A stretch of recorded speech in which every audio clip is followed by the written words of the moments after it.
ago, but like what was in my heart this month? Fear. But there's a lot of areas in my life that feel a little bit out of control. My husband's in school. I'm thinking about I'm going back to school in some ways, grad school, one class, and doing those different things. He's trying to be a paramedic and firefighter. We're the stage of like people who actually have kids. Oh my gosh. Been married 5 years. We have 2 crazy rescue dogs, family friends, just all this stuff, right? And I think about all this stuff, and it feels so out of control that I'm like, all right, immediately, what does Casey need to do? What does she need to do? How organized do I need to get? What do I need to save? Maybe if I just get in really good shape, then I can run everywhere, and I won't buy gas. Okay. And I make a plan. And you guys, that plan, don't worry, I'm not going to trip. I thought that you were looking at my feet. That plan showed that I'm afraid. I'm afraid. I'm afraid of not being in control. Not like I have to manipulate every moment, but I don't know if my husband's going to get this job or that job. I don't know if we can do these different things. And it scares me so bad. My first response was, what's my workout plan for the year? What am I going to do? How am I going to get new clothes? Should I grow my hair long? Should I cut it short? Immediately making these plans. And you know what? God sees that. And he loves me. Man. You may be making a plan for this new year. You're like, oh yeah, when I was coming this semester, I was like, I'm going to get all A's. Okay, maybe A minuses. All right, I have B minuses, right? Okay, I'm going to do all these things. I'm going to be the best girlfriend or boyfriend in the world. I'm going to get a girlfriend or boyfriend. I'm going to be in relationships. I'm going to be in every single club. I'm going to be the president of all of it. Here are all my plans. But did you really think about your heart? And what are the choices that you made for the new year showing about your heart? I think sometimes somebody can be like, what are you about? You can be like, oh, you know what I'm about. You know, this and that and stuff. And then they like look at your life and be like, oh, so you're about these things then, because this is where you spend your time. You're like, oh, no.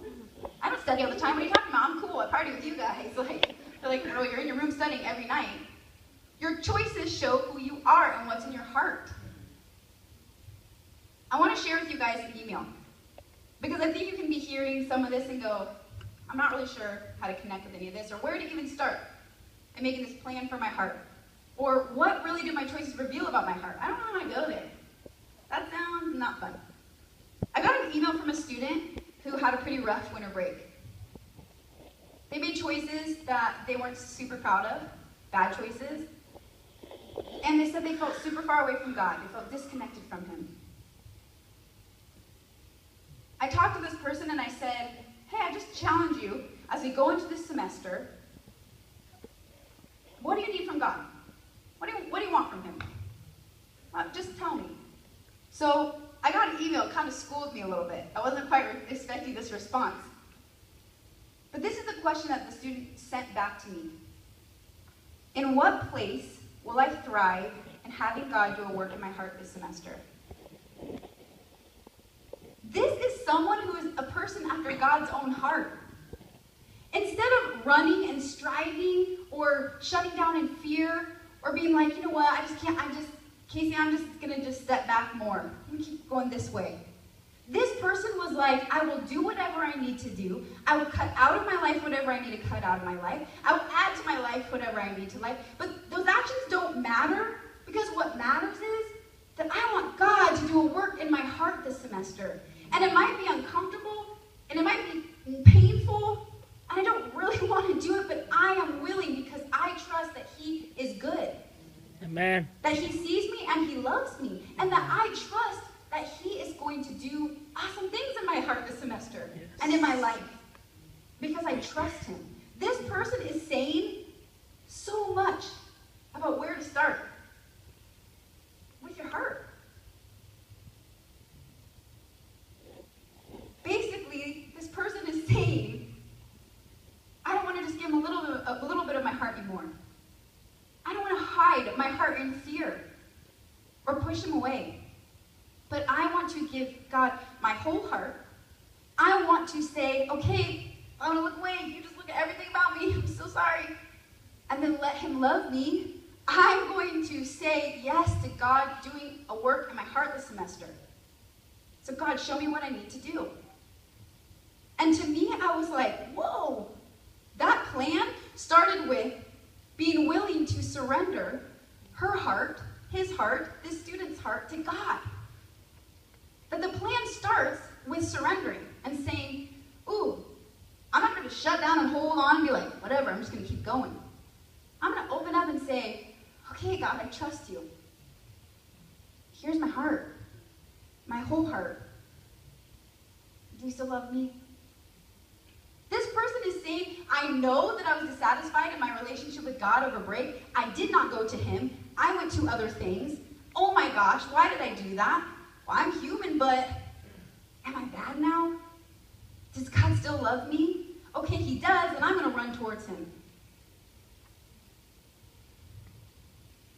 I think we're afraid. Because internally or externally, my body or my mind, I want to be in control of my life. I don't want the floating man in the sky with the big looking glass or whatever that is, torturing me to control my life. Then you haven't met God for who he really is. Because that's not who he is.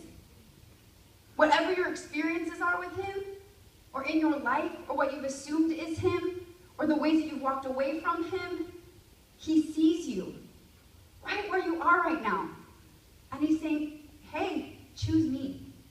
What are your choices this year going to show about your heart? Choose to give me your heart. I am trustworthy. God is trying to say to you tonight, will you make the choice to let me have your heart? Because you have the choice. And the good news for this person who sent me this email is that God sees all of her, sees all of him, knows everything about all of us already. And he chooses to love us. I think there's a question I want you guys to reflect on now.